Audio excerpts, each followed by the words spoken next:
again. Louder now, too loud to be a rodent. I shrank away from the sound. But where was I going to go?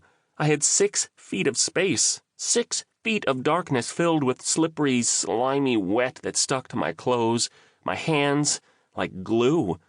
But I scrabbled back all the same, away from that scritch, scratch, patiently coming closer to me, one clawing, scraping step at a time. Oh, God! More huffing, as if it were smoking a huge cigar, or it had an anteater nose and was inhaling my scent. Did rats eat people? If it was a big enough rat, I bet it would. Then why hadn't this one come after me yet? What was it waiting for? Was it waiting until it sensed I'd finally given up? Or waiting until it was sure no one was ever coming back for me? Oh, God, oh, God, oh, God! Get me out of here. I'll do my homework, clean my room, be nice to my brother, my stepfather, hell, everyone, all the time. Just please make someone notice I'm missing. Please. I pressed against the wall. The stones scratched a pattern of hard lines into my back. The water beneath my vans sloshed against my socks, slippery, thick as... God, thick as blood.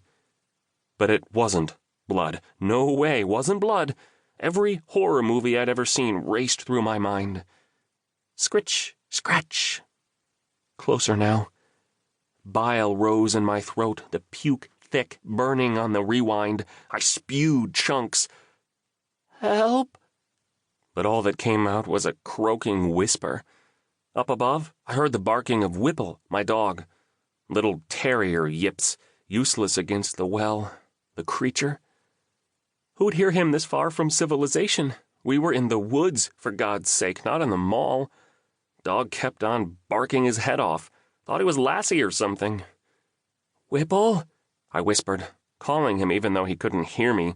Like a hope-aholic, I reached up the stone wall. My hands grasped for leverage, for a nook, anything to grab, to latch onto within the cold, damp bricks.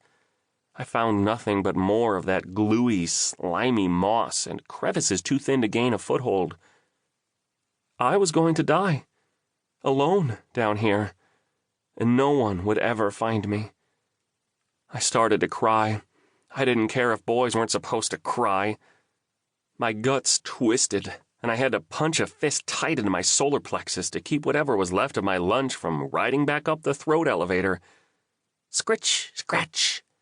The breathing, heavier, thicker, filled with the smell of rotten eggs and dead animals.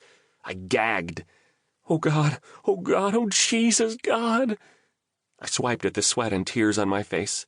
The slimy moss stuck to my cheeks, holding on like spider webs. It wouldn't let go. It was going to stay with me forever.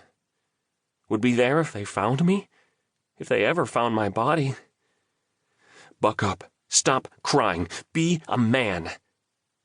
Trying to go somewhere? The words came not from a person's voice, but in my head. And even weirder, not in my own voice.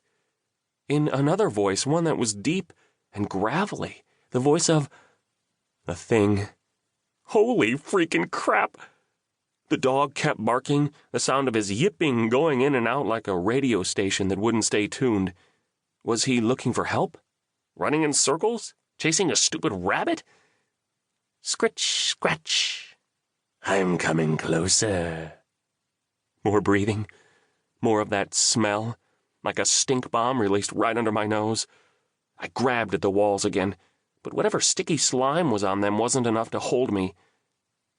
I closed my eyes, thought of Megan, tried to smell her shampoo, picture the deep pools of her blue eyes. But I couldn't. It was as if trying to conjure her up in this foul place only made the whole situation worse. And this was bad enough already.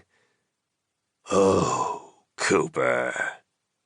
Holy freaking mother! Did that thing just say my name? The rest of my lunch came hurling forward. Someone, anyone, I didn't care if it was Harvey the Clown on Channel 33, please notice I was gone.